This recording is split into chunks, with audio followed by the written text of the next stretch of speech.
the Blaze Radio Network. On demand. Glenn Beck. Let's go.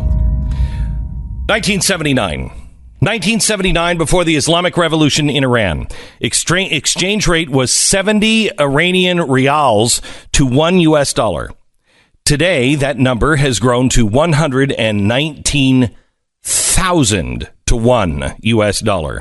Iranian currency is in a dramatic death spiral. It has dropped 18% in the past 2 days. The annual inflation rate now is 221%. This is good news. Now, why is it happening? Primarily due to the threat of U.S. sanctions returning. The first round set to begin on Monday. Second round hitting Iran's oil industry, and that begins in November. So Iran's economy is collapsing, and the sanctions haven't even officially begun yet. Social unrest has been breaking out all over the country.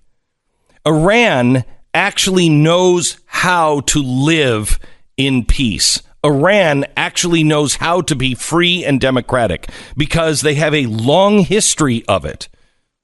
This is not like Iraq or any of the other places. Now, we have no idea what unsettling Iran will mean for the future. So we should all pray and hope for the best. But God only knows what will happen. But food and water shortages are now pushing people to the brink. Protesters have been heard yelling, "Death to Khamenei," rather than "Death to America." Now, this is what would have happened had the Obama administration not given Iran a lifeline with a nuke deal. But they were at a breaking point, and for some reason, we decided that it was wise to infuse the world's largest state sponsor of terror with billions of dollars. But let's pivot quickly to another failing state, Venezuela. The IMF just announced that the inflation rate now in Venezuela will hit 1,000,000% by the end of the year. I won't even bother to tell you what the exchange rate is. Let's just say it's bad. Fortune magazine reported last May that the fake currency in the video game World of Warcraft is now more valuable than the Bolivar. That's how bad it is. So why group Venezuela and Iran together? Yes, they're both failing states, but what else do they have in common? Well, something you're never going to hear the leftist and the mainstream media talk about. You won't hear a Democrat talk about it. Iran and Venezuela are both examples of a failed socialist experiment. Sure, the revolution in Iran was anti-West, but it was also anti-capitalist. Redistribution and socialist ideology were the co-partners with the Islamic ideology. In Iran, the government owns and operates all aspects of the economy. It is a fascistic state. The state-owned and state-directed economy, it is true Islamic socialism. And like Venezuela, socialism is killing that once great country. It's sucking it dry. Iran and Venezuela are two countries with vast amounts of oil reserves. There is absolutely no reason why they shouldn't be economic juggernauts, except for socialism. When the state controls the economy, the people suffer. How many examples do we need before our children can finally see the lie that this new popular wave of American democratic socialists will only bring misery? It doesn't matter how flashy the PR campaign is. In the end, socialism kills.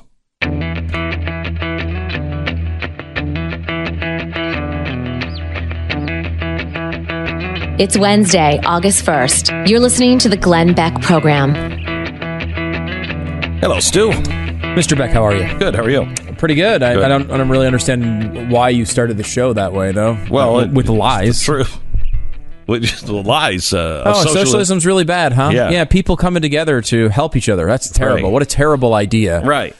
You haven't even, you keep making it sound like it's this impossible task to pay for socialism. Well, seeing that Medicare, according to the Democrats, will cost $32 trillion in the first 10 years, that would mean that we would need to double the income tax to be able to pay for just that one program. First of all, you're just making up numbers. There's no such thing as trillion. But beyond that... I wish that were true. It used to be kind of that way, right? It was like trillion, and then what are you talking about? We thought trillion and zillion was a made-up word when I was a kid. And now we may find out that zillion is actually a number. If Bernie Sanders gets in control, holy crap, zillion was real the whole time. I hope bajillion doesn't come next.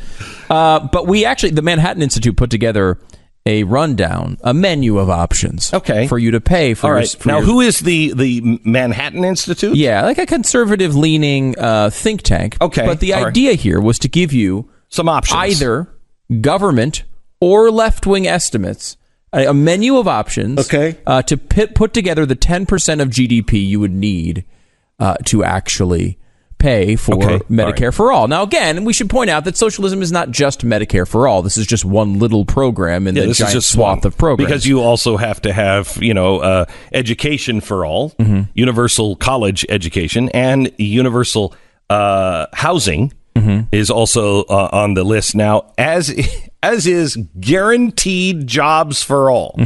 So you can't find a job, don't worry, the government will provide one. And they'll pay you for doing either nothing or something very small. Right. Okay, so what I want you to do here, Glenn, I'm going to give you options, and you have to select ones you'll approve. Now, of course, Glenn Beck will not approve any of these options likely. They all obviously are increases in some sort of tax or fee or something, because we're trying to get the money back for this 10%. So you need to put yourself in the mind of what's reasonable here. Not you evil libertarian jerk who doesn't want to help anybody, but say, what would you put so up if I had a gun to my head and there was absolutely no choice of not doing this, what would I choose as the best route? I would say, what can you put up with? Okay? None of it. But you can't. But, think of this as we're a left-wing society here. Rational options here. Sure. Okay. We're on MSNBC, and we are proud of that. Which ones would you... Yeah, exactly. Which ones do you believe? All right. It's a completely different mindset. Okay. I wasn't prepared for this, but I think I can do it. Okay, good. All right, good. How about tax? Now, these are all policies you've heard before. All right. Thrown around. Tax carried interest as ordinary income. You willing to do that? Tax carried interest as ordinary income. So, in other words, interest on, banks and whatever else I have? Carried interest is a little, But, I mean, this is something that evil rich people take advantage of all the time. Okay. I mean, you got to be able to do that. That's the easiest one. Okay, you'll do that one. How about ending oil and gas tax breaks? Come on. Well, you got to do that. Step one towards Venezuela. But you got to do that. Okay, sure. Right. Yeah. How I'm about on MSNBC. Did you know that Warren Buffett's secretary pays $3,000? Not true. It is mixing apples and oranges. It is, but. Again, you don't sound like someone who's on MSNBC right now. That is an outrage. Okay, how about a 30% minimum Buffett tax for millionaires? I mean, come on, these are millionaires. They certainly can pay a little more for universal health care for everybody. It's a 30%. Can I ask the question?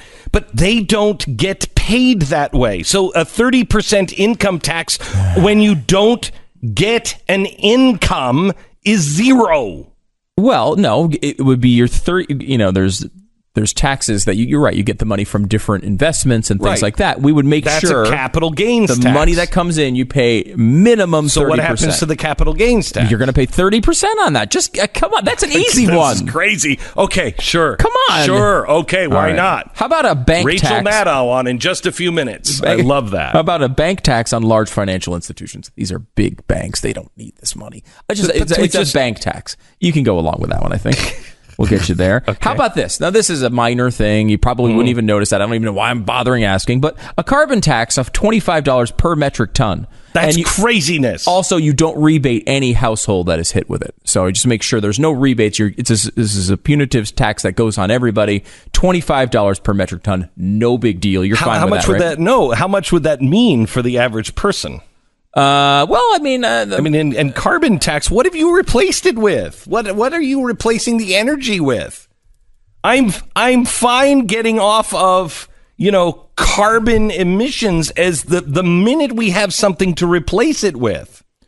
What are we like? 40? Let's say 40 metric tons. So the average person, it's not a big deal. I can tell you that. I mean, right. We're talking about what? $1,000. So an extra $1,000 per a year person. for no big deal. Average person. Yeah, I mean, but if you have a smaller house and you don't have as much money, it'd probably be less. Okay. And for evil rich people like you, it'll even be more. All right. Okay. So that one's no big deal. Good, You're fine with that, right? Oh, of course I am. Okay. How about eliminating mortgage interest, charitable, and SALT deductions? That is insane. Well, I'm on MSNBC, so I'm for it. You're willing to go that far? I want to make sure. No. Now, are you asking me, or are you asking the guy I'm supposed to be on MSNBC? Put yourself in the mindset of, let's say we're going to try to pay for this. What's reasonable to pay for this? I know none of that, because it would collapse the economy. None of that. Think about these deductions. SALT is the one for state income tax, so that's okay. That's a minor thing. I know it's not. I'm just saying, like that one. Well, come on, charitable interest. So you would no longer be able to deduct your charitable donations, and you would not be able to eliminate your mortgage interest as well. Because that one. All right, so that one you're saying no on. How about this? What if we tax dividends and long-term capital gains as ordinary income? No, that would be disastrous for the growth of any kind of industry. That would be a giant jobs killer. Okay, you're off on that one. How about repealing the Trump tax cuts that we just passed? You mean the one that's spurring on the economy? No. Okay, no. All right. Eliminate the FICA cap. So 15.3% payroll tax on all wages. No. Oh, jeez. How about repealing the earned income tax? Wait. You're getting this from me. If I was over at,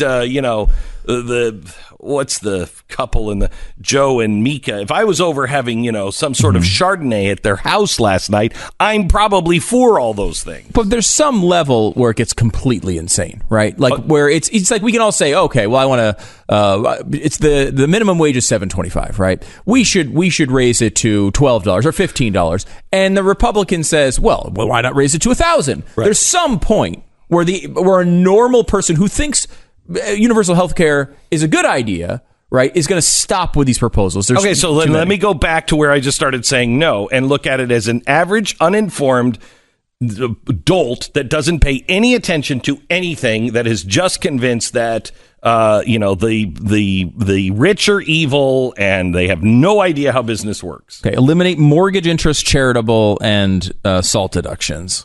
I think the average person would say no to that. I think you're right.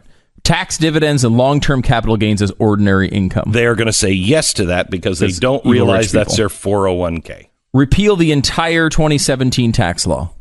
I don't know. You could probably make a case. Let's say no on that one. Okay. Eliminate the FICA cap, 15.3% payroll tax. Everybody on all will wages, say yes to that. Because it's evil rich people. Yep. Right? Repeal the earned income tax and child credit. No way they're saying yes to that. Okay. No. Raise corporate tax rate by 20 percentage points. What? Yeah, I think you could make the case because it sounds bad. Well, it's a corporation. What do we care? You can make that case. Okay. I mean, just to the dolts, to the unthinking, America. Double the 35 and 37% tax brackets to 70 and 74%. You will make that happen. You think people would go along with that? I absolutely 74%. I absolutely do. Raise income. They bought into you could keep your doctor if you liked your doctor. True. Raise income tax rates across the board by 10 percentage points. No, that hits minimum. It will not happen. People. Impose a 20% value-added tax like a national sales tax. No. They're not going to accept that. Raise the payroll tax by 10 percentage points with no wage limit. No. Okay. Cut defense budget to European levels. Yes. You think the average person goes along with that? I think. I don't think they would go along with that. But Okay, let's say no, because I think if for this to actually happen, the world has to be in much worse condition. And when it does, you're going to want that military. So I'm going to say no to that. All right. Now, you needed to get to 10% of GDP. And I'm adding it up now as we speak. Oh, boy. Hang on, I'm going to take a break. This is going to be ugly. I have a feeling this is going to be very, very ugly. We'll get back to that here in a second. You add them up. Blinds.com. A lot of people have a hard time picturing how their home could be different or how window coverings, window treatments can change the look of your house. And it is the easiest and the cheapest way to really change the look and the value of your home. Blinds.com has a cool section now, the before and after pictures, just to get your imagination going. Do you see, what's different? How do you change things? What would it look like? Just to be able to give you some ideas. Now, Blinds.com, they make custom blinds. They make you feel like you've changed absolutely everything in your home without a big expense. And they're going to guide you through the entire measure process, the install process, all of it free. You'll get free samples, free shipping, free online design consultation. They're the number one online retailer of custom window coverings for many, many reasons. And now through tomorrow, you can save up to 50%, plus take an additional 5% off site-wide when you use promo code Beck. That's 50% off plus an additional 5% off site-wide at Blinds.com if you use the promo code BECK. Blinds.com, promo code Beck. Rules and restrictions do apply. Okay, so we're going to talk about 3D printing of guns. My eyes are going to bleed on this one. But we want to talk about 3D printed guns. We're talking about socialism now and the idea that America would be better off with a universal health care package. I cannot believe that I'm having to have this conversation after I fought for so long saying this is what they were going to do. And everybody said, no, you were there with me. I mean, you saw it coming too, but now we have to actually fight this. So how do we fight it? We have to fight it with facts and reason and hope that it wins.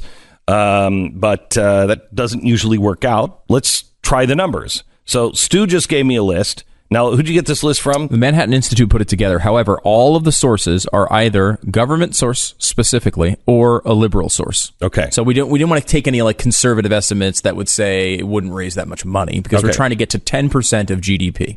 That's what they say we will need. Yep. Okay, and so you gave me a menu and read off the things that I said, okay, you could probably convince the American people to do. Okay, tax carried interest as ordinary income. Yes. And oil and gas tax breaks. Yes. 30% minimum Buffett tax for millionaires. Yes. Impose the bank tax on large financial institutions. Carbon tax of $25 per metric ton, which, is probably $1,000 per household, but, that depends on how much you use. Yeah, that one's questionable if you could get that one through. Yeah, because I think the average person would have a problem with that. But still, it feels good, at least from the left. Right. Tax dividends and long-term capital gains as ordinary income. Eliminate the FICA cap, 15.3% payroll tax on all wages. Raise the corporate tax rate by 20 percentage points. And I said no to that one, didn't I? No, you said yes to that one.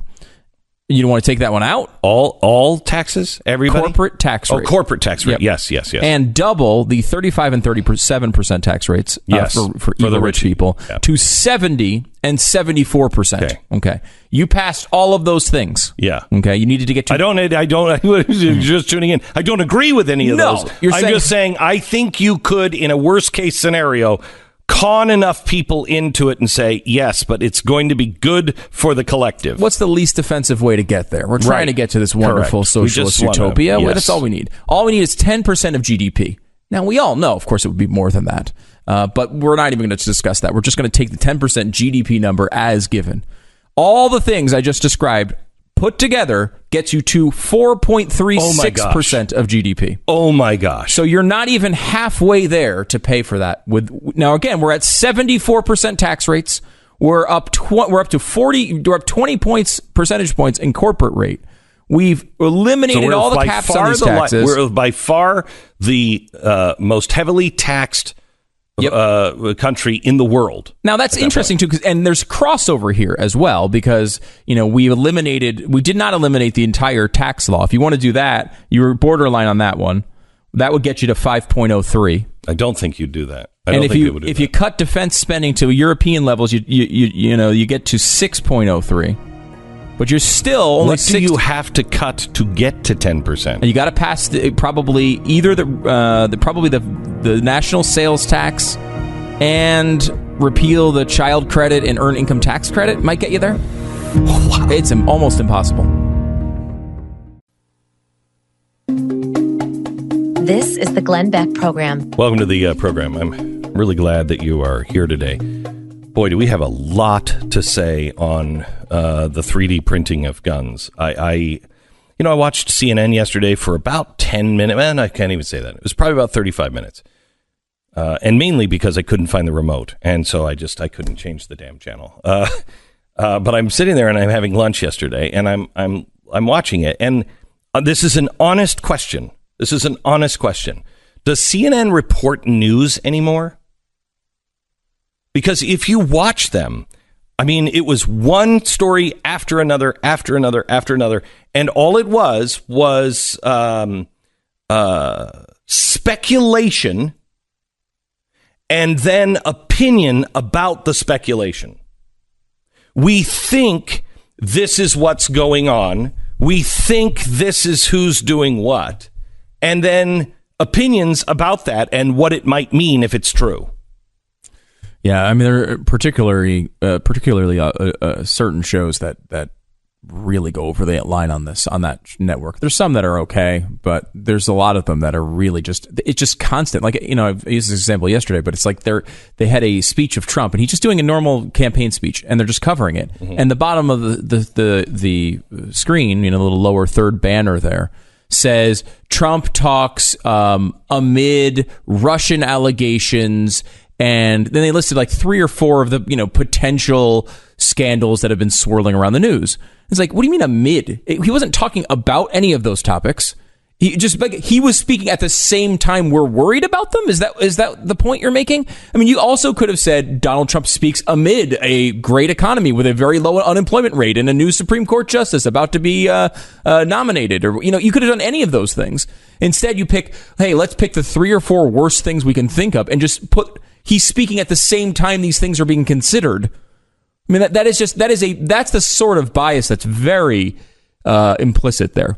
Yesterday, I started making a list of people that I want to talk to, that I think could add some intelligence to conversation.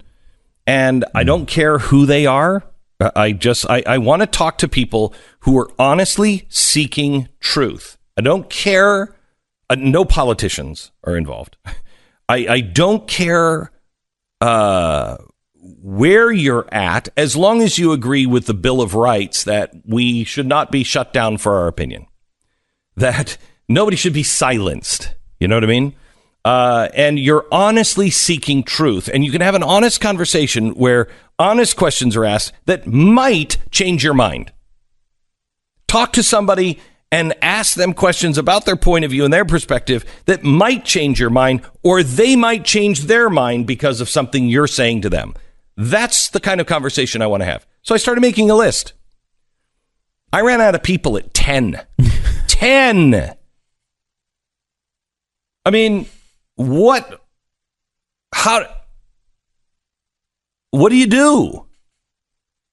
Who are those people that you think that are either, and I want to be really careful because there is a difference between leftists who are just, the activists on either side, the people that just will go and say anything and they will never look at themselves in the mirror because they have an agenda. Who do you see that isn't like that? I mean, somebody suggested to me, Glenn, you really need to talk to the CEO of Twitter. Okay, I'd like to, but is he like that? Is he a guy who is I don't know. Is he a guy open-minded enough to be able to say, wait a minute, let me say this.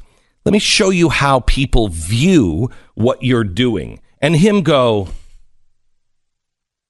now you know what? I didn't think of it that way. I've never thought of it that way because I'm surrounded by leftists.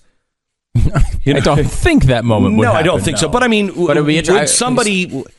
I don't want to... Why waste our time with people whose minds are already made up? Why? Well, I mean, if they have something to add to your perspective... Let me rephrase that. Mm-hmm. Whose minds are already made up, and there's no chance for anything surprising to happen in either direction. Right. And their minds are made up, and you are wrong, and they are right. We'll use a CNN example from today. They brought on a person who was in the crowd of the Las Vegas shooting, and then they brought on a Second Amendment advocate talking about the 3D printed guns. Right. And so what happened, as you would expect, was an argument and name calling. An argument in which the Las Vegas shooting victim appealed to everyone's emotions because he was, of course, in the middle of a terrible tragedy, one of the worst tragedies, at least as far as guns go. And then, the Second Amendment advocate, which I'm not sure who she was trying to explain the difference between rights and feelings. And, there are, we've seen certainly with Dana Lash, who's had real success as going on there in those tough circumstances to argue. It's hard. These are hard moments, and they're hard decisions to make for a society. They act as if they're so easy. These are difficult decisions. Our decision was made in 1791. So, it was a long time ago that one was made, but still, these are tough issues. And you have to have someone who's really, really knows what they're doing and is really balanced and understands these things going on. One person's laughing at the other. Then, the shooting victim makes some point that makes no sense as far as the Constitution, as you might expect. Again, he's a guy he's talking about emotion, who's involved in a shooting, and she laughs at it. And then he says, "How dare you laugh at me? I was in a shooting. Bullets were coming down and I was dodging them and you're laughing at me." How could that possibly advance anyone's understanding of this issue in any way, that conversation? It's a giant zilch. And you have, of course, the host who is, every time the Second Amendment advocate says anything that, veers at all into something that doesn't make them look bad, she just interrupts them and then they go back to the other person. And it's just like, now, of course, I obviously agree with the Second Amendment advocate on these issues, so I'm seeing it in that fashion. But the bottom line is, there was zero chance of something positive coming out of that conversation. So I'm wondering if there is a chance that anything positive can happen. For instance, yesterday, I started tweeting about the 3D gun thing. And I said, watching, CNN explain 3D guns is hysterical. It's like talking to my grandfather about hip hop. I said, we need to ban these. Sure, as soon as we ban the internet, the entire world is about to change, and the media and DC still think it's 1959. Well, that was just crazy talk. I got hammered for that. So somebody said, Iran, China, and Russia have no problem banning, a lot of stuff on the internet. Are you making my point, or I don't know? I said, okay, let's be more like Russia and China and Iran. First, you have a right to smith your own gun. That's longstanding. You can make your own gun. Yeah, without serial numbers, without anything. You can build out of metal, you build them at your home. Absolutely legal to do. 2, freedom of speech and blueprints. That was just settled, but these blueprints have been, with the patent office since, 1900. You can go get those. You just have to go to a patent office. Mm-hmm. Okay. 3, the internet and 3D printers. Which one do you want to ban? So then I get, while we're at it, Glenn, why don't we allow sex on the streets and kill anyone who upsets us? It's all about freedom, right? And I wrote, can anybody engage in an actual debate? Can anybody actually say something besides name calling? So one person wrote back, too much freedom is anarchy, Glenn. Okay, I'll take that as the beginning of a good debate. You're taking that as the beginning of a good debate. That was as good as it got. And I said, good, first honest statement. Now, we have a Bill of Rights, but just assume we didn't. Where is the line of too much freedom? Holy cow. Well, your freedom ends where my fist, when your fist meets my nose. We have the Bill of Rights, which is part of the Constitution. You want me to answer that in a tweet? Why not just have me explain thermodynamics? Well, no, no, but you want to block speech. Right. Yeah. Okay. Let's see. That's up to the citizenry to decide, Glenn. The easy answer is up to the Supreme Court. No, it's not up to the Supreme Court. It isn't up to the Supreme Court, or we still would have slavery. If it were up to the Supreme Court, we would still have Jim Crow laws. It's so frustrating. Like in this CNN debate I was just talking about, the guy who was in the shooting says, well, you could bring up the First Amendment all you want. This is the law. There's a federal law, and the First Amendment does not protect you against a federal law. There's no federal law.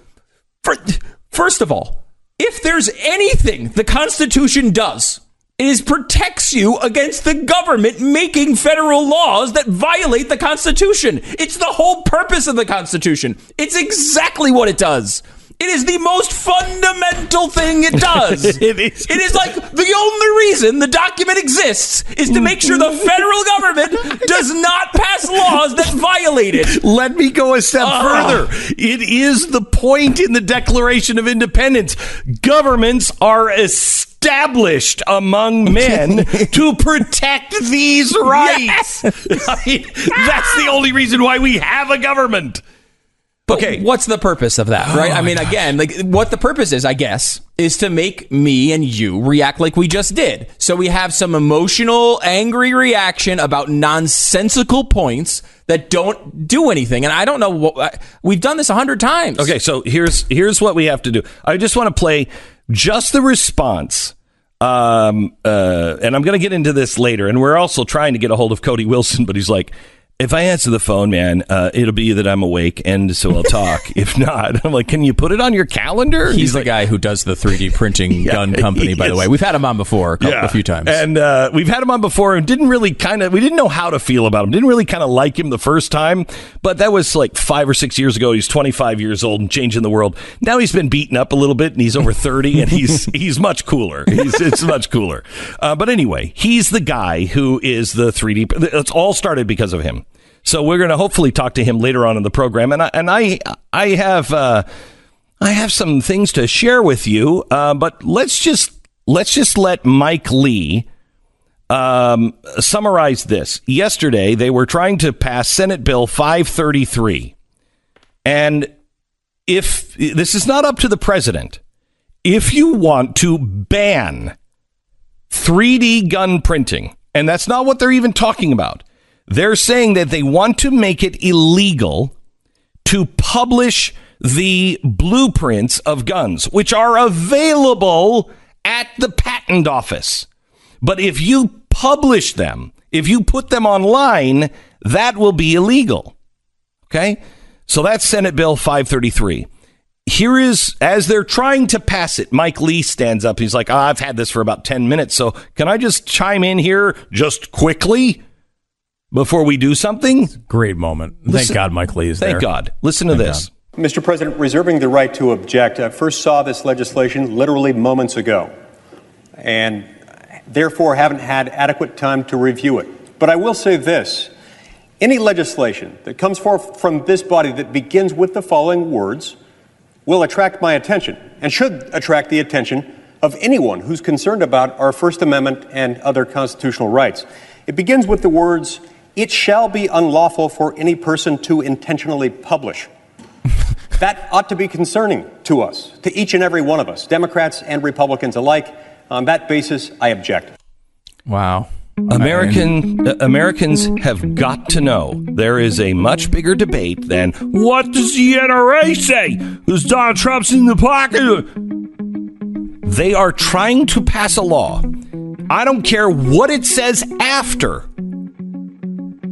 It would be unlawful for anyone to publish. Follow that with anything. And it is against our Constitution. Now, we're also going to explain why this is just hyperbole. Why this is the latest attack on Donald Trump. and the NRA. This is ridiculous to have this debate, but we're having it, so we have to be able to defend it. More on that coming up in just a second. First, let me tell you about your home and real estate. If you want to sell your home, I cannot recommend highly enough. This is the time. You know, there's all kinds of signs that the housing market is at the very top. I don't know if it is or not. I personally think it is. But if you can sell your home and it makes sense, now may be the time to sell your home. If you're thinking about it, you need a great real estate agent. So we did a ton of research and we found interesting data on what makes one agent better than the competition. Great agents are full-time and have long careers in real estate. Your wife's nephew that dabbles in real estate, not going to be the person that you need to hire for your most valuable asset. Great agents don't just show up and agree to list your home as is. They have years of advising clients on things like curb appeal and professional staging and pictures. Man, the pictures are so important now on trying to sell your home. When to list, when not to list, what's happening currently in the market, what's going to look like in 6 months from now, pricing your home correctly. These are the things that your agent should be saying to you right away. Now, we have real estate agents. We have over 1,200 of the top agents in America working to earn your trust and sell your home. If you need to sell your home and you want to sell it for the most amount of money and you want to sell it fast, realestateagentsitrust.com. They are the best in your area. It's realestateagentsitrust.com. Get the best one on your side, realestateagentsitrust.com. Glenn Beck. We've got a really great show lined up for you, and it happens to be today. Don't miss a second of it. More in just a moment after the news in your local stations. Glenn Beck. You know, we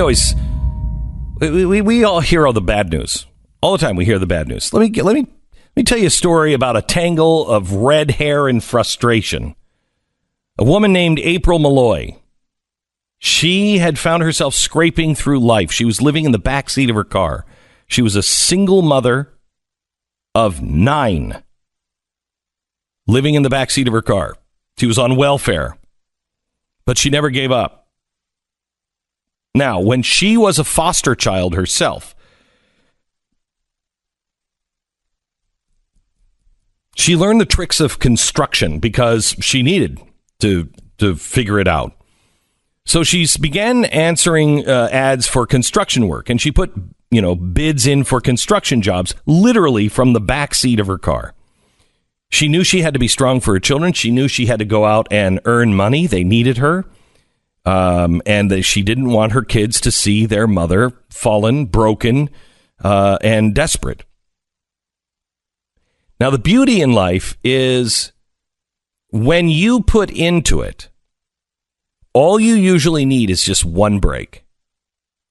And sometimes it takes a long time. April got hers when a woman answered her ad and had April remodel her bathroom. The woman's bathroom floors had caved in.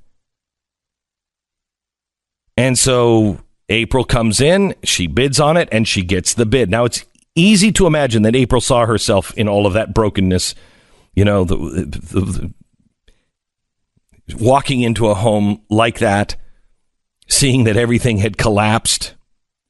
But slowly and steadily, she built that bathroom, and then she got another bid, and then another bid, and then another bid. And she began working bids for Red Lobster.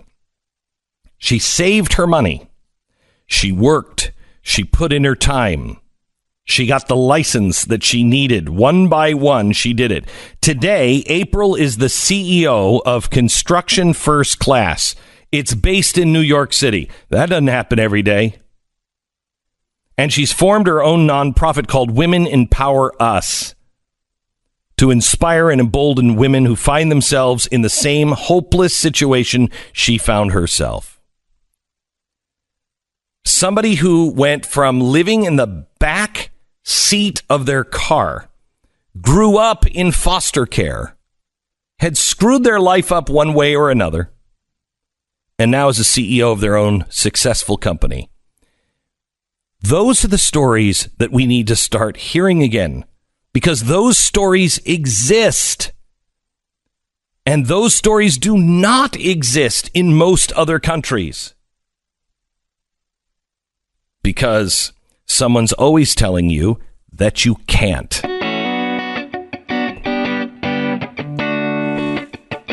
It's Wednesday, August 1st. You're listening to the Glenn Beck Program. A couple of things going on. We need to discuss the craziness that is going on now in Washington about the 3D printed gun. It's absolutely insane, and we need to have a rational conversation about that, and we'll do that coming up in just a second. Also, a couple of years ago, Glenn, you'll remember this, Rich Weinstein. He's a investment advisor, financial planner, and a listener to the show. And he got in touch with us about something he found when he decided to do some of his own research. And what he found wound up being introduced into evidence into a Supreme Court trial. Oh, this is the Gruber thing. Yeah, King versus Burwell, which almost overturned Obamacare. It's a crazy story. If you remember, you probably heard the clip. You might not have known it came from a listener of the show, but here it is from, I think it was 2014. You have it, Sarah? Okay, I asked Mike to pull a clip of Jonathan Gruber talking about healthcare. Okay, we happen to have that. It's just, you can't do it politically. You just literally cannot do it. Okay, transparent financing, and let's have transparent financing, also transparent spending. I mean, this bill was written in a tortured way to make sure CBO did not score the mandate as taxes. If CBO scored the mandate as taxes, the bill dies. Okay, so it's written to do that. In terms of risk-rated subsidies, if you had a law which said healthy people are going to pay in, it made explicit that healthy people pay in and sick people get money, it would not have passed. Okay, just like lack of transparency is a huge political advantage. And basically, call it the stupidity of the American voter or whatever. But basically, that was really, really critical to getting the thing to pass. And, it's the second best argument. Look, I wish Mark was right. We can make it all transparent, but I'd rather have this law than not. So it's kind of like the reporter story. Here was the whole point of this is the ends justify the means. They lied, they twisted the truth, and they wrote it in such a way that it would pass, but it was an absolute lie. Now, what's amazing is that this was found by a listener of ours who just likes to go hunting online and dig up stuff. And it was used in the Supreme Court case. Crazy. Rich is with us now, and he's been diving into the background of Alexandria Ocasio-Cortez and how this phenomenon sort of occurred. Rich, you there? Yes, I am. Hey, guys. Hi. Great Rich. to talk to you, Rich. It's interesting. You said you posted this, and you go through kind of a long. The diagram here of what's happened is really interesting, but it starts with the 28-year-old phenom Alexandria Ocasio-Cortez. Right. She's been getting beaten up in the media because she doesn't seem to have any answers to any questions, and I really didn't want to beat her up anymore. My question to myself was, how did she get to this spot without knowing any policy? So that was my question to myself, and I didn't think anybody was really looking in that direction. Hang on just a second. I hate to point out, but you could say that the Republicans found somebody who got to a spot that didn't know much about policy either. Well, occasionally happens. We could talk about that another day. If you okay. want. All right. So you started looking into her, and what'd you find, Rich? Well, what I did was I first went to her campaign website, and I kind of wanted to see what her positions were before anybody was looking, kind of like Jonathan Gruber. What was he saying before anybody knew to look at what he was saying? And, he was blurting stuff out when he thought nobody was looking. Right. So I thought the same thing about her. So I went to her campaign website, and I went back in time. I used a Wayback Machine. And what I found was her campaign website, as little as a year ago, was not her campaign website. It belonged to a group called Brand New Congress, which I had never heard of before in my life.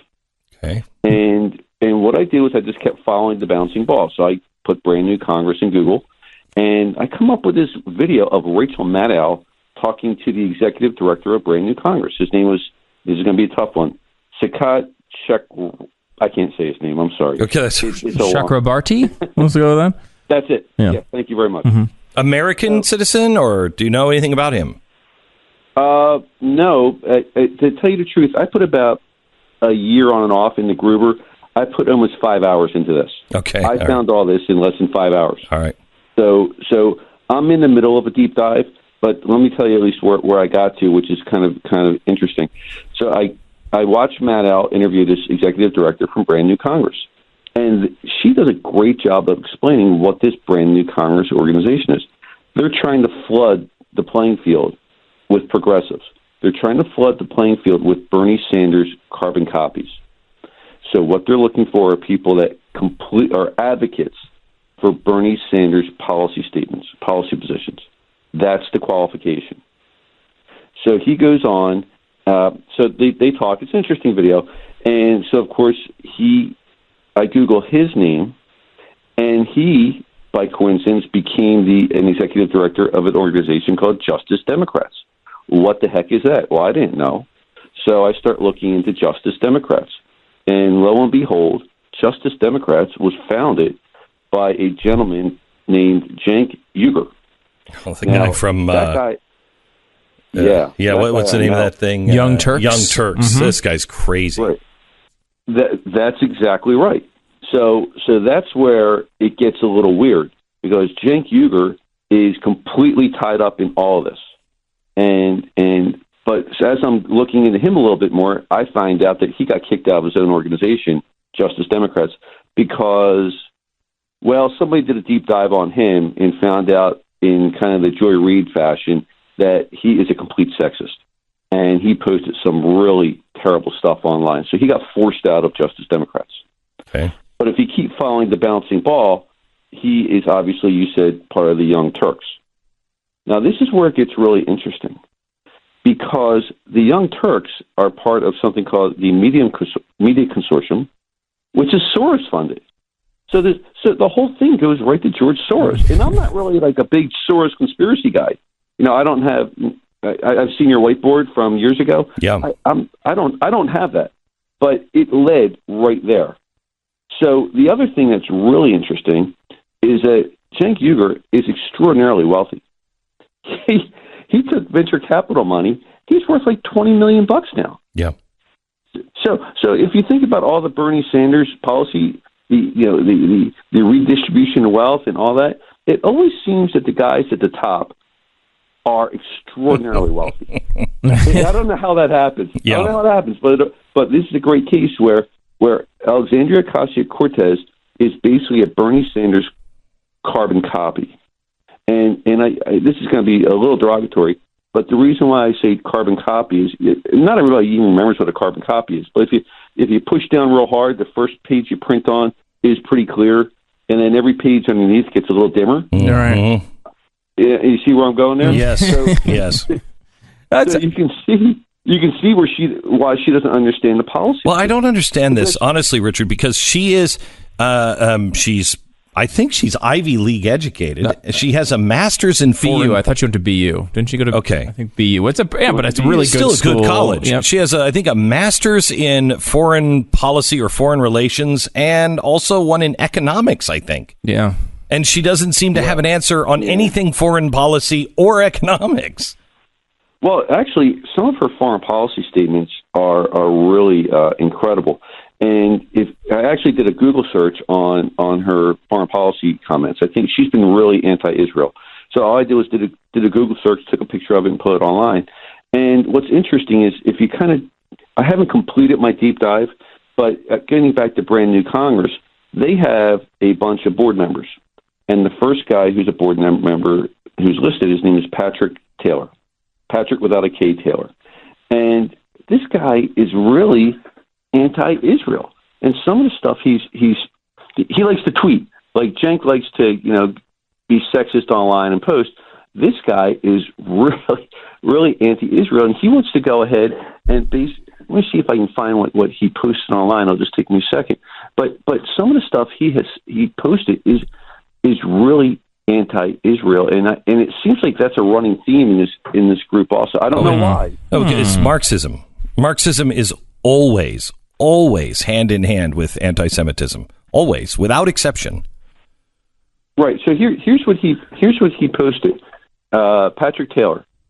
It's a time to create a serious list of companies and individuals and boycott them endlessly until Palestinians have their own state and autonomy. Maybe create an app to make it most efficient and to make it more real for Israel. You know anyone that could do that? At Glenn Greenwald. So that is, I mean, there's a whole strand of, to research also, but they are, I don't understand, well, you explained it, but to me, there's a whole lot going on here, and there's a whole lot going on behind the scenes. And Alexandria Ocasio-Cortez, if I had to call her a pawn in a bigger game of chess, I think that's what it is. There's a mess of her. This brand new Congress wants to flood the market with 400 candidates. What's really amazing to me, Richard, is that you haven't found anything necessarily nefarious. What you found is that big, huge money goes out and tries to find people that will run and do the bidding of socialists and that can get elected, and there is no such thing as a grassroots campaign. The story is she went out and she knocked on doors, et cetera, which I believe she did. She worked hard for it, but she also has apparently funding and support from a very leftist organizations, including George Soros. So it's they always talked about AstroTurf. Well, this is AstroTurf. This is AstroTurf. One of my bullet points that I jotted down for today is something I want to follow up on. I haven't been able to follow the money yet, and what I did find, and again, this is something I haven't even taken a deep dive on, is I found where Justice Democrats sent $600,000. They did an FEC filing. They sent $600,000 to brand new Congress recently. But if you go to brand new Congress's FEC filing, they don't show receiving it. So there's something really weird going on with the money. They're really good at bundling small donations and putting it in a pack here and sending it here. That's going to be a huge flowchart if I could ever figure it out. Richard, thank you very much. Keep it up, and we appreciate all the hard work that you do, and I appreciate brains that work like yours, that you're just curious and you just start to burrow in. Thank you so much, Richard. You're welcome. You bet. He's at PhillyRich1. PhillyRich1 on Twitter if you want to follow his ongoing look into this. That's pretty interesting. Yeah, help out. Let's. We'll try to further it as well. I mean, it's an interesting thing because these groups are going to pop up and try to push this Bernie Sanders thing forward. Well, we know that. I mean, George Soros. I'm all American. No, you're not. No, you're not. You are funding socialist ideas. And the socialism that Ocasio-Cortez is pushing now is absolute poison for our republic. Our sponsor this half hour is ZipRecruiter. Okay, you got to find somebody great. How do you find them? I mean, here we are, the most connected than we've ever been. But how do you find that right person? The Tinder? No, Tinder is no. It has no. Okay. So here's what ZipRecruiter does. ZipRecruiter finds out exactly what you're looking for, what you need, and then they send your job to the, 100 biggest job boards on the internet. But then, instead of stopping there, they take matching technology, which they have, and they scan thousands of resumes to find the people with the right experience. And then they go out and say, hey, you might not have seen this, but you should apply for this job. As applications come in, ZipRecruiter analyzes every single application, spotlights the top candidates, so you never miss a great match. I mean, they are right there. It's like an HR department without having an HR department. And even those companies that do have an HR department, they still use ZipRecruiter. It's so effective, 80% of employers who post a job on ZipRecruiter get a quality candidate through the site in the first day.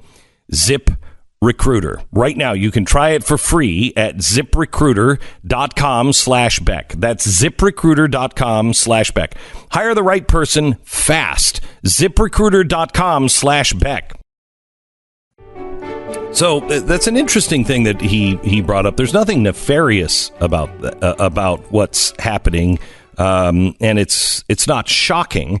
However, it's always, under wraps. You know what it is that the power, the same power. Remember, George Soros and Hillary Clinton, it's the same. They started Media Matters together.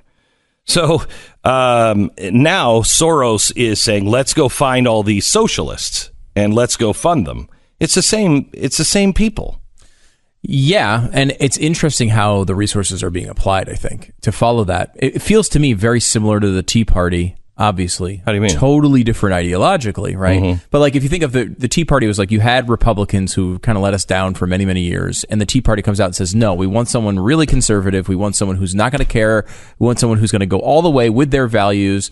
I'm sick of these rhinos, right? Yes. It's same similar sort of thing. They're saying, look, we're socialists and we're tired of waiting around for your progressive movement. We're tired of hiding it. Yeah, it's time to be a socialist. This is something you predicted a while ago, that they're going to unmask and just say they're socialists, which is obviously happening now.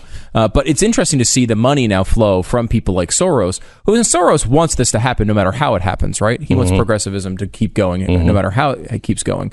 But he's looking now at what's the opportunity. His money goes to the places where the best opportunity is. And while he's always funded hardcore left-wing progressive operations. Always. But he's now dumping money into organizations like this, which, if you kind of look at it, all these organizations came up to raise money for this political movement. And, people will say, well, the Tea Party's kind of gone now and all that. However, it was still responsible for a couple wave elections, and the biggest that we've seen in the last century. So it can be that energy, even if you don't like the policies, can be turned into something that, if you're a conservative, is pretty dangerous. It'll be interesting to see because, the Tea Party had real believers at the beginning. Then you started to have the pretenders. Mm-hmm. The party started to go into it and they're like, yeah, that's me too. And they weren't. No. It'll be interesting to see how long actual socialists remain. Beck, Mercury. We've had a fantastic run with the housing market in the last couple of years. And it's really, we're about 5 years into this now where we've seen prices increase. And, who knows what's coming next? I know I'm a guy who's pretty nervous about the way real estate can come and go too fast. And that's why when you have a moment, you're deciding, I'm going to change locations of where I live. It's a big, important decision. You have to have somebody that you trust on your side in the transaction. And that's why Glenn created realestateagentsitrust.com. It's just the place to go. You go to realestateagentsitrust.com, you put in your location, and you're able to look through the best agents in your area. These are people who are actually screened. They go through a screening process so you can find out who has the best results, who's good at advertising plans and follow-up and all the important things that when you're selling your house, you need to have. Realestateagentsitrust.com is the place to go if you want to sell your house fast and for the most money. Realestateagentsitrust.com. You're listening to the Glenn Beck Program. Well, they're now saying that Apple may become the first $1 trillion company in history. Think of that. That's incredible. And it's amazing to see how car companies that everybody bought cars. I know, but this is more central to people's lives, especially with Uber and things like that now. A lot of people don't have cars and they do have phones. It's incredible, though.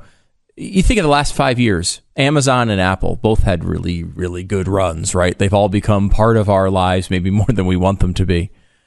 But, Amazon is up 193% in the last 5 years. That is a really freaking good run for a company. Apple is up 491%. Why? 491%. So wait, is Amazon global? Yeah, right? And it's, is it everywhere? Like Apple is everywhere. Mm-hmm. Apple is everywhere. So you have people buying stuff every day and you're on iTunes and everything every single day.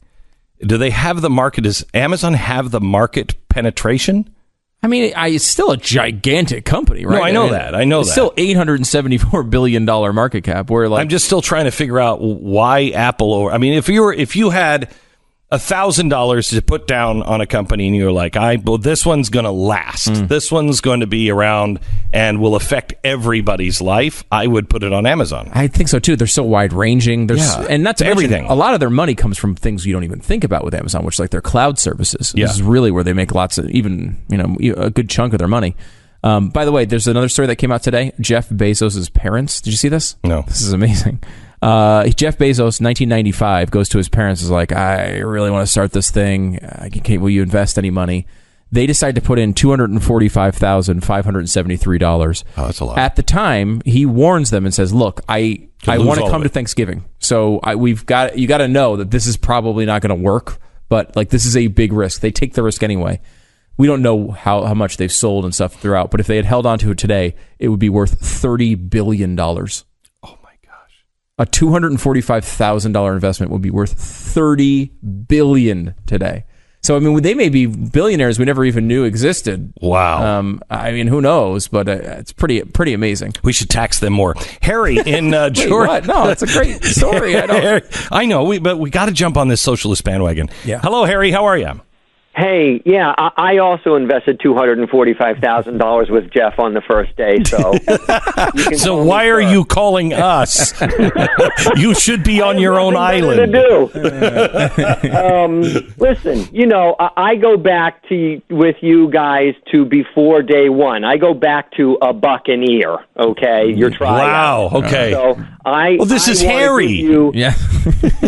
I remember you now. Give you all the opportunity in the world to back up on a statement you made about an hour ago. Okay, go ahead. This is on the gun stuff. All right. Or what you guys are calling 3D printed guns and a lot of stuff.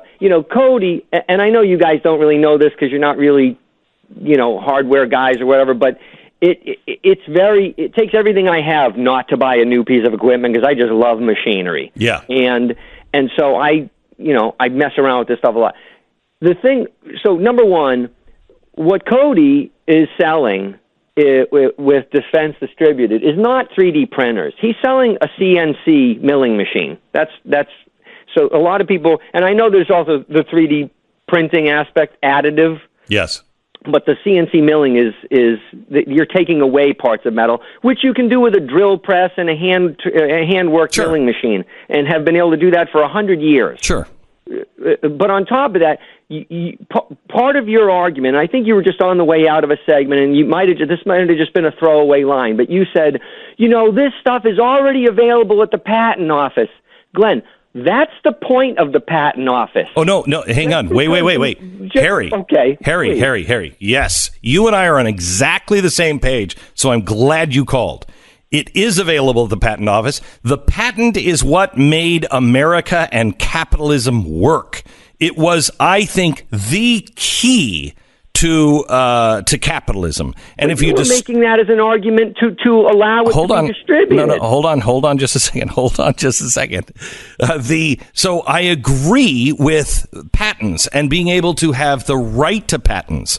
And is my main argument with Cody. I am a guy who makes a product, and I don't want people taking my product and just taking it and stealing it and putting it everywhere. And I mean, so what do I get? And we've had that. I'm streaming this call on my own channel later. What'd you say? I'm going to be streaming this call on my own channel later. But I mean, I'm with you on that. This is the argument that I've had with Cody. You can't take other people's patents and just put them out online. His argument is, well, it's happening already. It's going to. Well, that's something that we should debate and figure out how to protect people's patents and the right to their idea. That's a separate argument from the 3D printing, and we can't have people just putting blueprints out online. If they would have said, because those are patented and protected plans. Not because of safety, but because of the individual that held that, who came up with that idea, we're having a different argument. What they're saying is you can't publish things that are dangerous. You can't publish and make your own gun. Well, that's wholly different. That genie is already out of the bottle. You're not going to be able to put it back in. And I don't want anything to do with an argument that says it's illegal to publish something. Right. But they're going to try to conflate the two, right? And I think that it has to be two separate issues. I agree with you. I completely agree with you. So, that's just not the way that came across to me. When you said that on the way out, it came across like, hey, they're available, so who gives a crap, you know? Oh, no, I don't. Yeah, I'm sorry for that, Harry. I mean, But I mean, when it comes to the patent issue, I mean, these are all patents. The U.S. Patent Service, you can search online right now. I mean, are you arguing against his ability to sell them? Is that what or because I thought he had? And people... I don't think he, and I have not researched that, but I don't think he has gone on and, let's say, bought a Glock or a SIG or whatever and taken it apart and laser scanned it, and then I don't think he's doing that. No. I think the stuff the G-code files he's selling are what they claim are their own DD designs. And so, this is this is an entirely different argument, and I'm 100% with you. But that's where the corporations need to come out and say, wait a minute. You just can't take my drug just because I've patented and you know the formula. You just can't do that. That's my formula. That's what this is all for. That's a completely different argument than what is being made currently by the press. They're not making a capitalist argument for the protection of the rights of ideas and patents. That's not what they're talking about at all.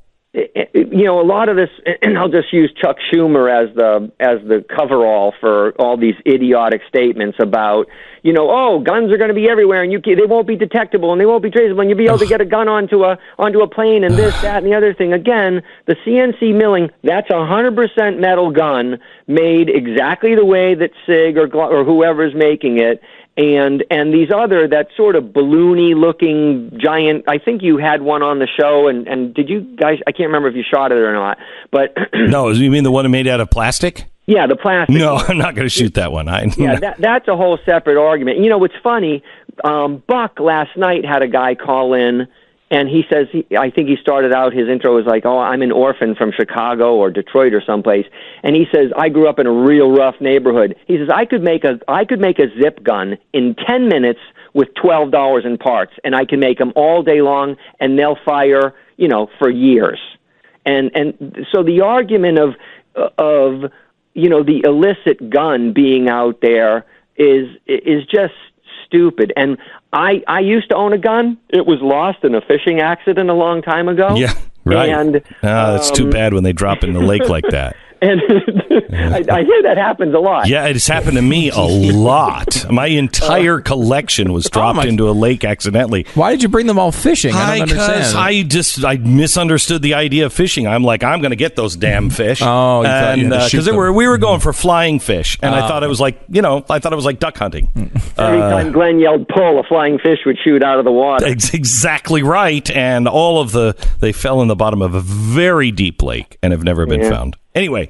Well, I'm glad we cleared that up because that got under my skin right off the bat. Okay, so Harry, let me ask you this. You have to listen to next hour because I'm gonna make my case, here on what Cody is doing, and I will include, to be very, very clear, on patents. Thank you for that. I can't listen. I'm going to be rebroadcasting this. Well, you can wait for a few minutes. I mean, when your audience has an audience, it just kind of pisses you off. You know what I mean?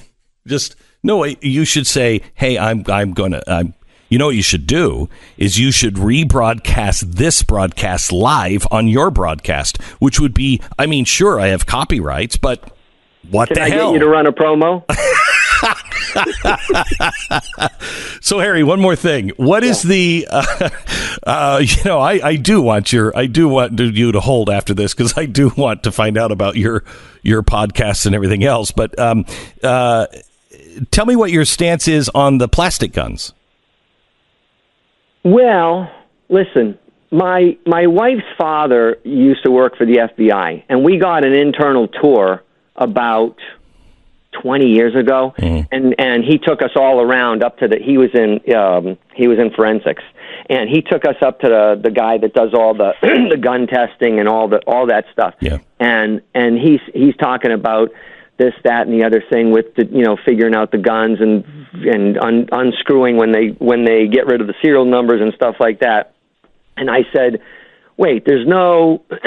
What about the undetectability of polymers and stuff? And he says, oh no, they can't do that. And I said, wait a minute. There's no plastic or whatever. I mean, I'm not a chemist, but under the generic non-metal type stuff that can contain the blast of. And he sort of looked like when you catch a kid like uh-oh, and he sort of looked like that. And I was like, okay, whatever you said there's not, and that was a long time ago, right? So it seems difficult for me to believe that there's not already or very soon going to be a generic plastic again. Sure, but should we have laws against undetectable guns? Yeah, there probably should be laws against undetectable guns. There probably should be. It's interesting. I mean, the NRA, I think, agrees. The NRA supported the law that made them illegal. That's what everybody is saying. They're showing these plastic guns on CNN. They're like, people can make these. No, they're illegal. If you make them, you go to jail. They're illegal. But the question is, if you're a real constitutionalist, that is an infringement. They didn't say only out of metal and wood. Right. They didn't say that. No, they did not. And it's an interesting question, obviously a difficult one that is developed. Although, I mean, it's the guidelines are clear. Shall not be infringed. And, this particular case that's going on now is really more of a First Amendment case than it is a Second Amendment case. I mean, there's a Second Amendment ties to it, but really this is about sharing information. We all know bombs are illegal, but the Anarchist Cookbook, and we're going to go over this in depth today on the TV show, but the Anarchist Cookbook is still legal. You can still go buy it. You can still put information out there. It's what people do with that information that makes it legal or not. Yes.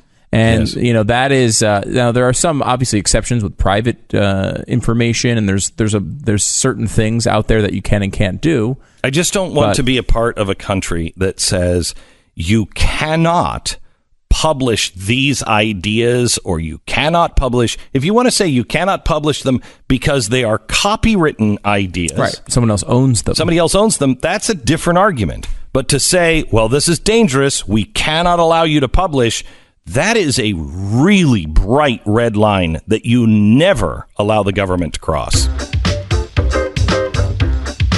More on that coming up in a few minutes, and pretty extensive tonight at 5 o'clock only on the Blaze TV. All right. You take your car in. As the little check engine light has been going off. Or worse yet, you go in for just something like an oil change. And then they come out and they say, well, it's a little more than... What do you mean? What? I didn't know. Did you have to do that? If you're under warranty, you're like, okay, cool. If you're not, well, wait, can you take that work away? Did you have to? You need an extended vehicle protection shield. And that's what I have from Car Shield. And I will tell you, it paid for itself in the first year. I had to bring my truck in. My truck was doing fine. Just went in for an oil change. Everything was fine. Sensor went wrong. It was like $6,000. What? Now the truck's worth like $15,000. What do you? No. Well, it was covered by Car Shield. Get your repairs covered so you don't have to worry about it, because it is wildly expensive to fix your car. You need the protection of an extended protection. So go to carshield.com, call 800-CAR-6100, 800-CAR-6100, or go to carshield.com. Use the promo code Beck and you're going to save 10%. It's carshield.com. Deductible may apply. It's good to hear from Harry again. I haven't heard from him in a long time. He's been with us for a very long time on this program when we started in Tampa. And I don't know how many people are still with us from the Tampa. It's like we're going on 20 years, 19 years. in January. This show will have been on. That's insane. That's just insane. And if you've been with us the whole time, you're nuts. But thank you. Thank you for that. All right. 3D printing guns. What the media is saying, what the truth is, and what the real argument should be. Next. Glenn Beck. It's Wednesday, August 1st. You're listening to the Glenn Beck program. I want to start yesterday with something that Chuck Schumer said as he was panicking about 3D printed guns. Listen carefully. Sure as we're here today, nothing is going to happen from this administration.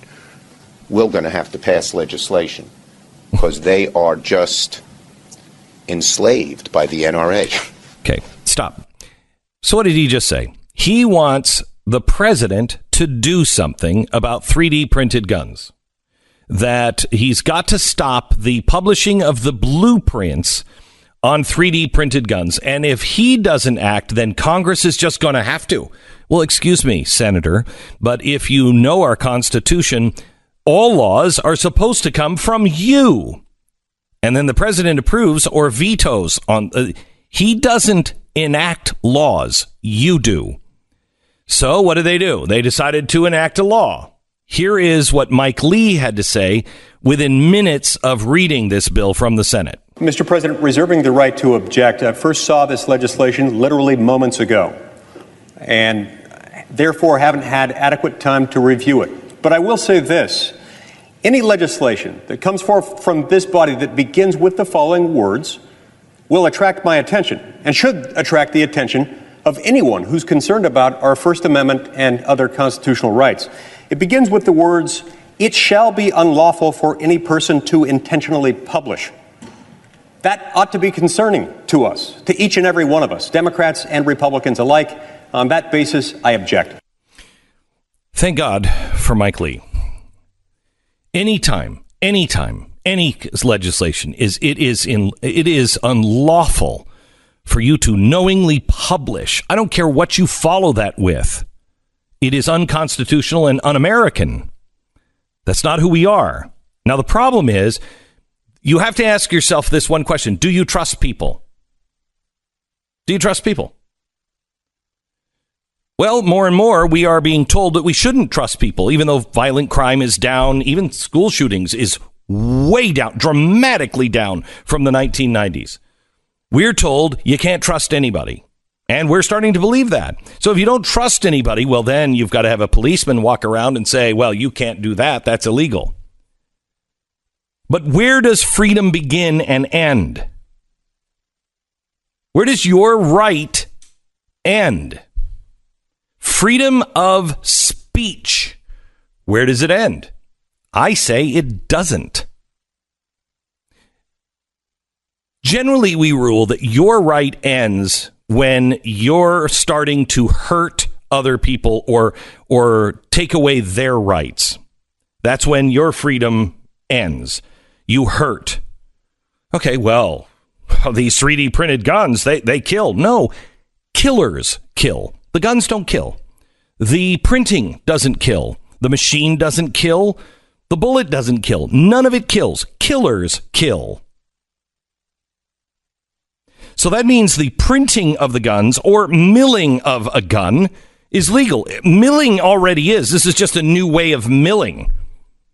So it's already legal. Now you're just introducing the cotton gin. Okay, now it's easy to do. Oh, you want cotton in everybody's hands? Well, yeah, it's already been invented. You're not going backwards. Now, printing guns, milling guns, that's legal. The question is whether you can publish the blueprints. And here's where an argument could be made.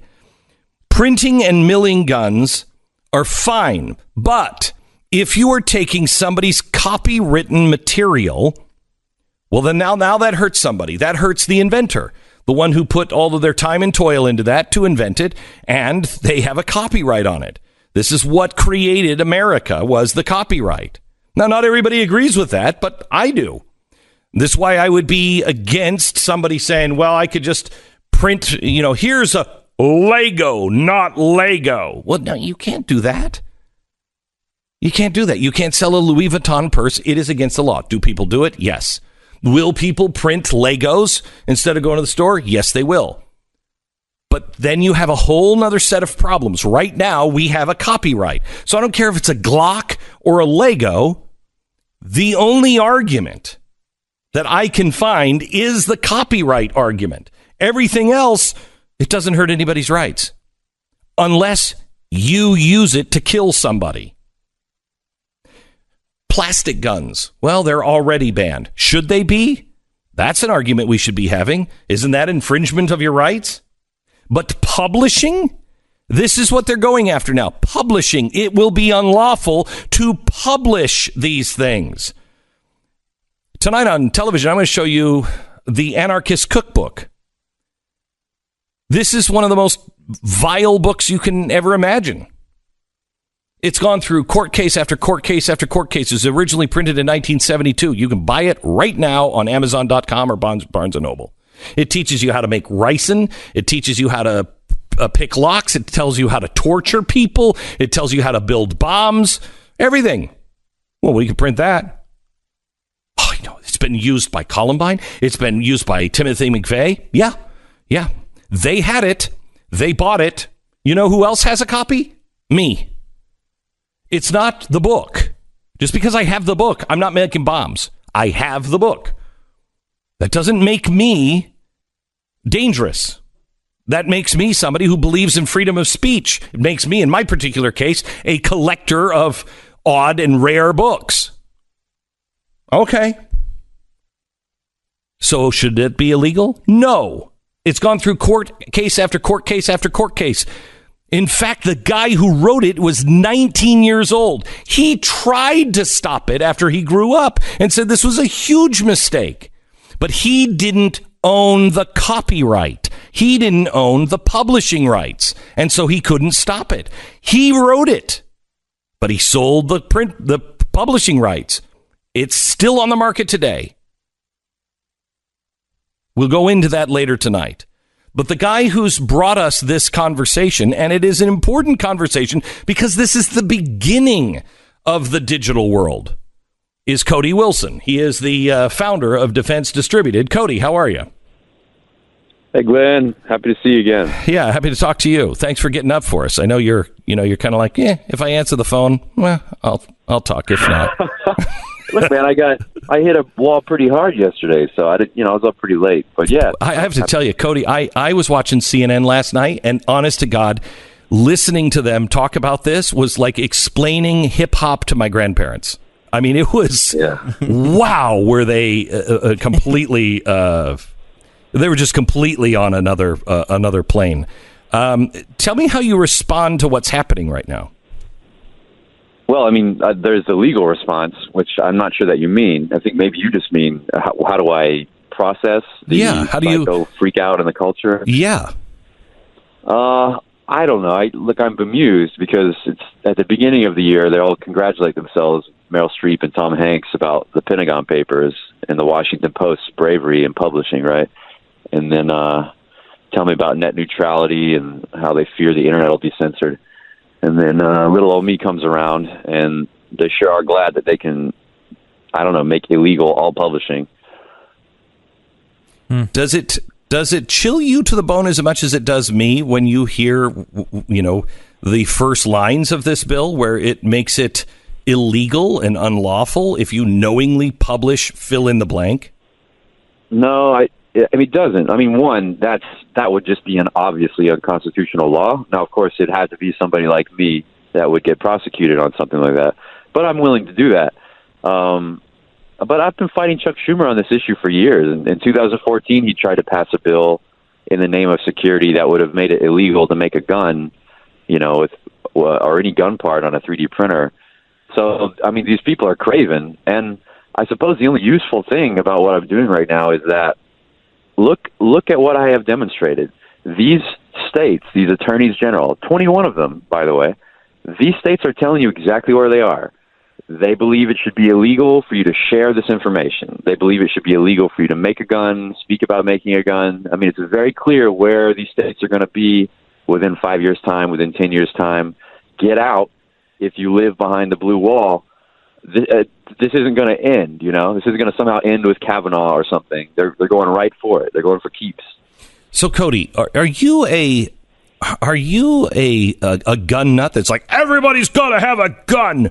Or are you a guy who says the world is changing, it's no longer 1959 anymore, and this is just part of the new world, and you have to deal with it?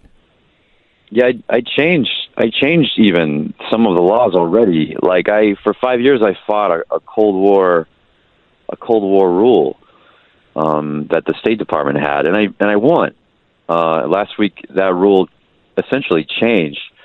It was modified, and soon a final rule will come out. So that Cold War that Cold War rule is over, and now, right, these attorneys general have to face the fact that there's actually nothing now standing in between people sharing plans for guns on the internet, and they're in a mad rush to pull me into every court in the union and create some kind of law out of whole cloth. Is this any different in your mind than somebody who is already milling their own gun? I mean, you have to have your own machine shop to make a gun, and you can make a gun, and you can get the plans to make a gun. And isn't the 3D printer or the printer that you sell, which is actually not printing it but removing metal? Isn't this really the same thing? It's just a modern way of doing it. Yeah. This settlement I got and this ruling and the files I posted were actually files for everything, kind of every way that you can make a gun or just have the blueprints for guns. So I actually only posted like one 3D printable gun file, the classic one that everybody knows about from a few years ago. I posted that, but most of what I posted were just pure blueprints and 3 or 4 milling files. This is post-war technology. This is some of the earliest computer code that's ever been existed. As long as there have been computers, there have been gun companies using computers to assist them in their manufacturing. So these files are actually ancient in terms of, the internet timelines and stuff. Again, it doesn't matter. The subject it completely escapes people. People don't want to understand it, and of course, it's very convenient for people like Chuck Schumer, who can, in the name of public security, try to throw death blows, I guess, at the Second Amendment, and I guess the First. So I think we disagree on this, and I'd like to hear your argument to make the case. I believe in copyright. I work my whole life. I write a book. I don't like it when China just takes my book and just rewrites it, takes my name off of it, and I don't get paid for it. It's what made the capitalist system work. If there are non-copywritten blueprints, et cetera, I don't think that there's any reason why you can't use them to print a gun. However, when it comes to a copyright, if you're printing a gun, perhaps for your own personal use, maybe, but certainly not for turning around and selling them. Doesn't this destroy do you draw a line between things that are out in the open already that are free from copyright and copywritten material? Yeah, I do. In the case of this subject, though, copyright really only applies to written blueprints or, let's say, instruction manuals, things like that. For the most part, what we're concerned about are patents, design patents, utility patents, things like that. And design patents actually have much shorter lives. So in the case of the firearms world, most of the patterns that are pretty successful and that people use and the files related to guns are actually already expired in terms of patent. They're not protected. Okay, so you didn't, and I'm sorry you're using copyright. It's my business. I'm not thinking patents. If what you have released and what you believe should and can be released is not stuff that has been patented or not even released, but not used, not made, would you agree with the protection of the patent? I decline to patent any of our technology. And, of course, the really popular technologies like the AR-15 and these other guns in 1911, these designs have been with us so long that thankfully no one has patent anymore. But what I was given the authority to do by the State Department, what's really important about what I was given authority to do was to commit this information to the public domain. To put it there is to make it safe, both from claims of future patents and copyright, but also from claims by the government that, like, well, you can't post this anymore. Well, sorry, no, it's actually considered in the public domain. It's now outside of the scope of these laws. So in this sense, avoiding intellectual property is actually one of the safest ways to preserve the information before the law. What about the plastic gun, the undetectable gun? What do you mean? Is the copyright on the gun? I'm trying to figure out, this is, everybody's talking about plastic guns, undetectable guns, guns without serial numbers, all of this stuff. Where is there a line at all on the Second Amendment? Well, what our opposition, right? I'm being charitable here. I'm not calling them our earnest enemy. I'm not calling them domestic enemies of the Constitution of the United States. I'm calling them our opposition. What they believe is that they can use this issue and talk about undetectability, but pass laws about traceability so that they can end up creating laws that make sure that no matter what, if you make a gun in this country, it's either illegal or you have to tell the state about it. And that's never been the law in this country, and it never should be. Yeah, that came in the 1960s. Okay, Cody, hang on just for a second. Cody Wilson, the founder of Defense Distributed, the guy who all of the 3D stuff is happening because of him. More in just a second. First, let me tell you about My Patriot Food Supply.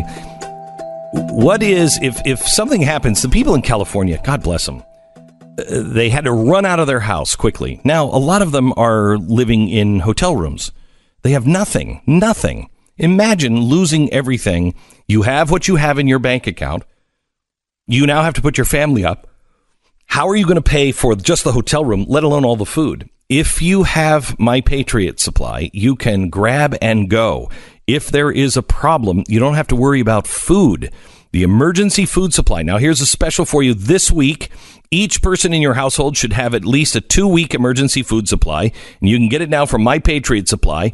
The gifts this week, these food kits, are only $67. That's 2 weeks of food. Each person needs one. 2 weeks of food for $67.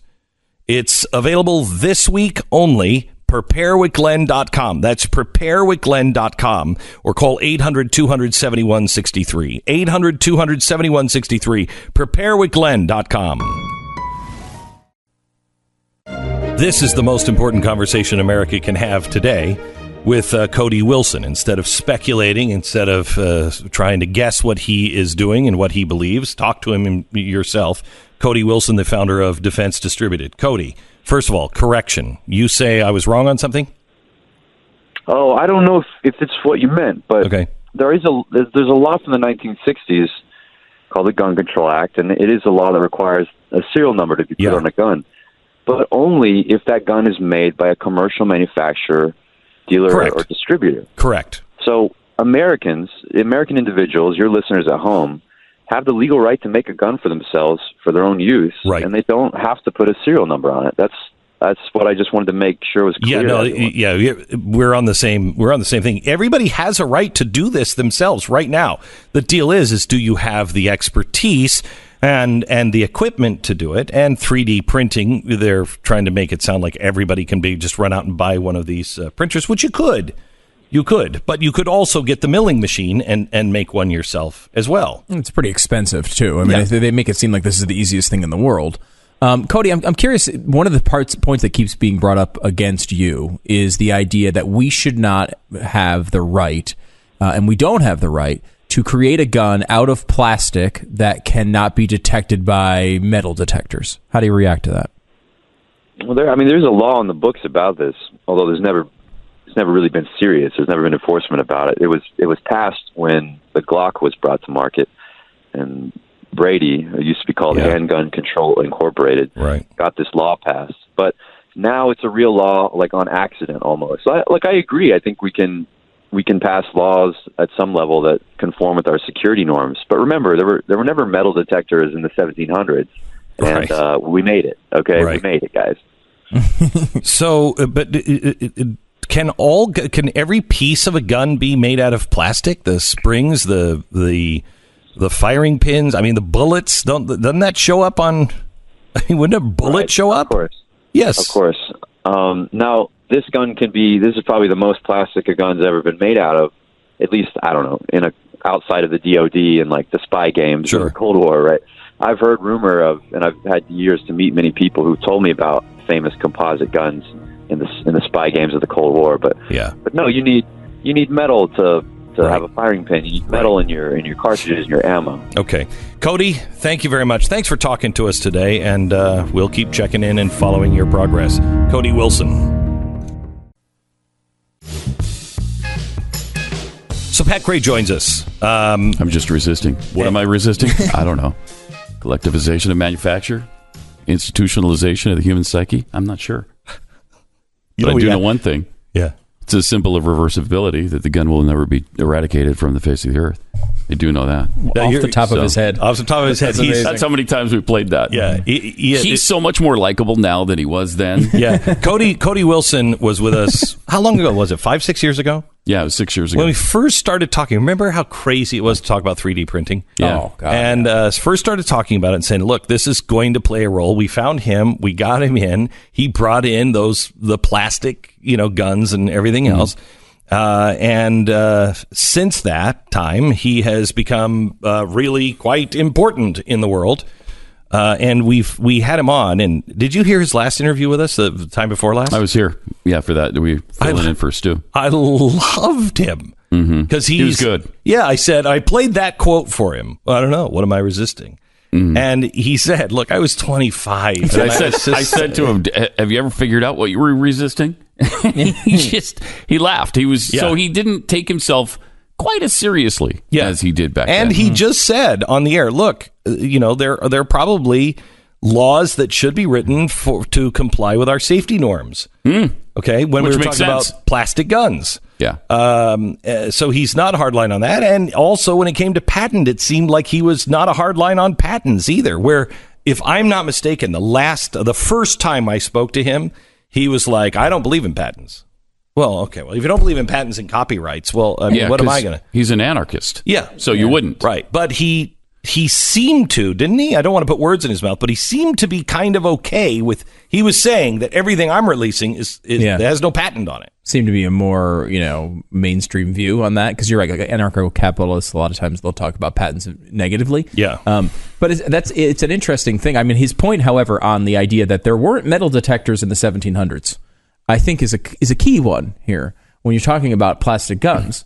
It's like, well, the founders didn't say, well, your right to create guns shall not be, or bear arms shall not be infringed as long as it's the proper exact materials we have of today. Like, they didn't say that. Like, it shall not be infringed. The idea that they would be like, well, if it's made out of plastic or some other material, then of course, obviously, you can ban them. I don't know. I don't know what legal basis that is. I mean, it might seem logical and pragmatic, but I don't know where that comes out of the Constitution. Yeah, I'm just looking up on the deal. Federal judge blocks distribution of blueprints for creating plastic guns on 3D printers. Okay, well, you don't have to create a plastic gun. Yeah. It doesn't have to be made out of plastic. And what right do you have? How can you block freedom of speech and publishing? You can't. And I can't take Twitter, Facebook, Fox News, CNN. I can't take anybody on this because nobody knows what the hell they're talking about. I watched, I think it was Wolf Blitz, I don't remember who it was, trying to explain 3D printed guns to his audience. And it was Grandpa trying to explain hip hop. I mean, it was, oh my gosh. It really is embarrassing. There's a great article that came out, speaking of this. You made this point a couple of times in this way, which made me think of this story that came out. I think, Pat, you talked about it recently, of how to explain rap music to an older generation.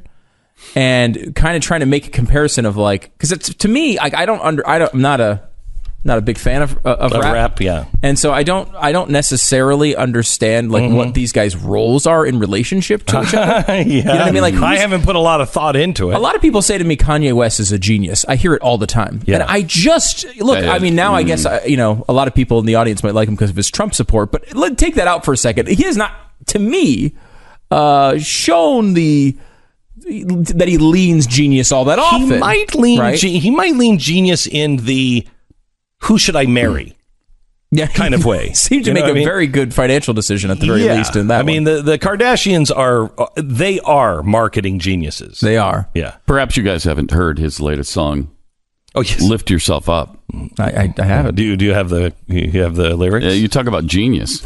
In the final verse, I mean, it's so you can't argue with this. Go ahead, read it. Just read it. Yeah, go ahead.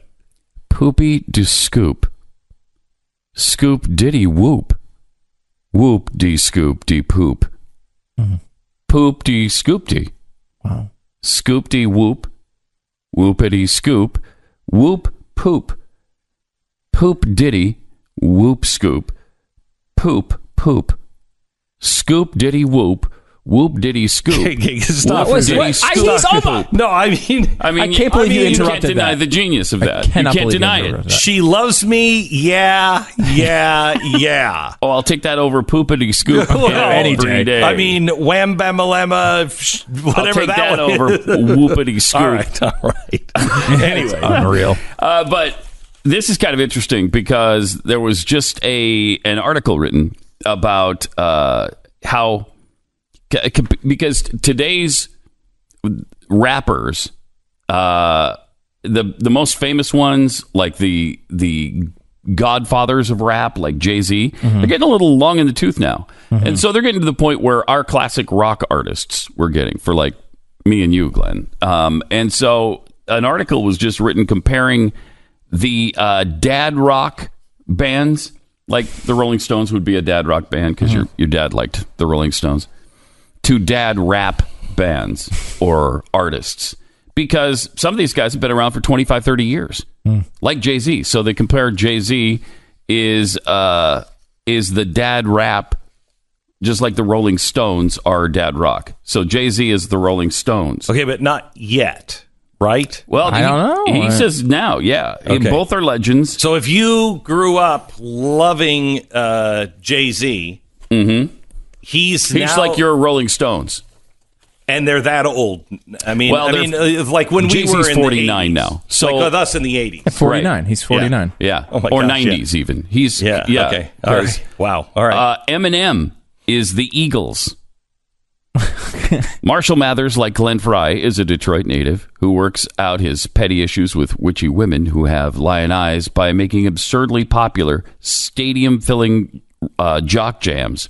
Later, when he sought a late career boost on 2013's The Marshall Mathers LP2, he sampled Joe Walsh, strategy that also worked for the Eagles when they hired Joe Walsh right before making their most popular album, Hotel California. Okay.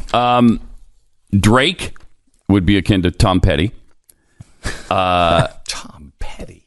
Drake is the rare rapper who makes sense in the context of the older Gen X stars and the SoundCloud kids. Tom Petty had a similar dynamic as a cross-generational icon. Yeah, that's true. In that he could hang with musicians 10 years older or 10 years younger, and apparently Drake does that same thing. Okay. Kendrick Lamar is Bruce Springsteen. Kendrick, This is something I never. kind of amazing. This is something I never thought would ever spill out of my mouth or I even feel. I kind of feel bad for Bruce Springsteen on that. Well, I don't know much about Kendrick Lamar, but can he also not sing Christmas carols? Is that why they're... I'm not sure of that. Okay. I've never heard of Kendrick Lamar Christmas Carol. You've heard the Bruce Springsteen one, but I've heard though. the Bruce Springsteen one way too many stinking times. Yeah, when can these stop? I would like Bruce it to have been about 30 years ago, but I'm not going to get my wish on that. He never approaches the correct note in that song at any time. Not once. He's as close to a correct note as like a Jehovah's Witnesses to Christmas, right? Like they don't celebrate it, right? So it's like he's just not. He is not even attempting, seemingly, to get close to the tune of the song at any time during. So you've got Santa Claus is coming to town that should never be played at Christmas, and you've got Born in the USA, which should never be played on the 4th of July. Never. It's so anti-American. And everybody plays it regardless. They just don't, because it says USA in it. It must be patriotic. Nope. Nope. The chants in Iran, they're talking about America. It must be very patriotic. Thanks, Pat. Interesting. Kanye West as David Bowie is in this article as well, where they both were super controversial, and then everyone said they loved him at the end. That's pretty similar to both the career path of both of those guys. It's kind of interesting. I don't know. I really don't. And Beastie Boys are Led Zeppelin. So, going back to Kanye with David Bowie, it does kind of work. It does kind of work. Yeah. I mean, think if David Bowie didn't become big until Ziggy Stardust. Are you familiar with any of this? Yeah. I mean, so Ziggy Stardust, and he can't get arrested, and he's coming over to the United States, and he decides, I need to hire a PR firm, and we're just gonna get a group, and we're going to make up this artist, and we're going to call all of the papers and all of the Rolling Stone and all of the clubs, and say, we hear Ziggy Stardust is coming in from London. Is that true? And so they start getting all these calls, and they're like, we've never even heard of Ziggy Stardust. These are things that could not happen in the internet era, right? Sadly. Yeah. And so he comes over, and Ziggy Stardust is here, and it's all a show. And he shows up at these clubs, and everybody starts covering him, and boom, there's David Bowie. I mean, so it's kind of, he starts he starts with a sham. I don't know that Kanye West had the Let's Dance portion of the David Bowie's career, though. Like dancing, it was Dancing in the Street, right? Wasn't that him as well? No, I think it was just Let's Dance. There's Let's Dance was one of them, right? Yeah. And then he did the duet with Mick Jagger, the really famously terrible video. Ooh, I don't even remember that. I may have blocked that. No, I may have blocked that. We got to watch that in the break. You'll love it. Yeah. Oof. It's like the word known as one of the worst music videos of all time. Okay, you don't need to inflict it on me. I probably blocked it. You're gonna love it. You're gonna love it. Here, this is horrible. Try this. Just a bite. Okay, air pollution in national parks is as bad as the top 20 major cities in the U.S. Wow, really? Let's go out and get some fresh air. Why is that? Because they're downwind of, air pollution sources, agricultural sources, industry, major highways, urban pollutants. I mean, actually, this, I think, is a good thing. I mean, I think this says something, that our national parks the air quality is about the same as our urban centers. I mean, that shows that we have really gotten our urban centers under control in some ways. All right. Filter By. Filter By is a sponsor this half hour, and I told you about that, about the national parks, because we don't realize how much crap is in the air until we have to change our filters on our HVAC system. Now, I don't know about you, but my air conditioning is on all the time, and it is working overtime. It is doing everything it can to keep my house cool, and if it goes out, I'll give you my car to fix it. I can't live without air conditioning. HVAC filters are the easiest way to keep your air conditioning running and take some of the load off of your HVAC system. Have you changed it yet this summer? Because if you're running it all the time, it is sucking air through and it's filtering all that out. And as that gets clogged, it's harder to suck the air in, and it's harder on your HVAC system.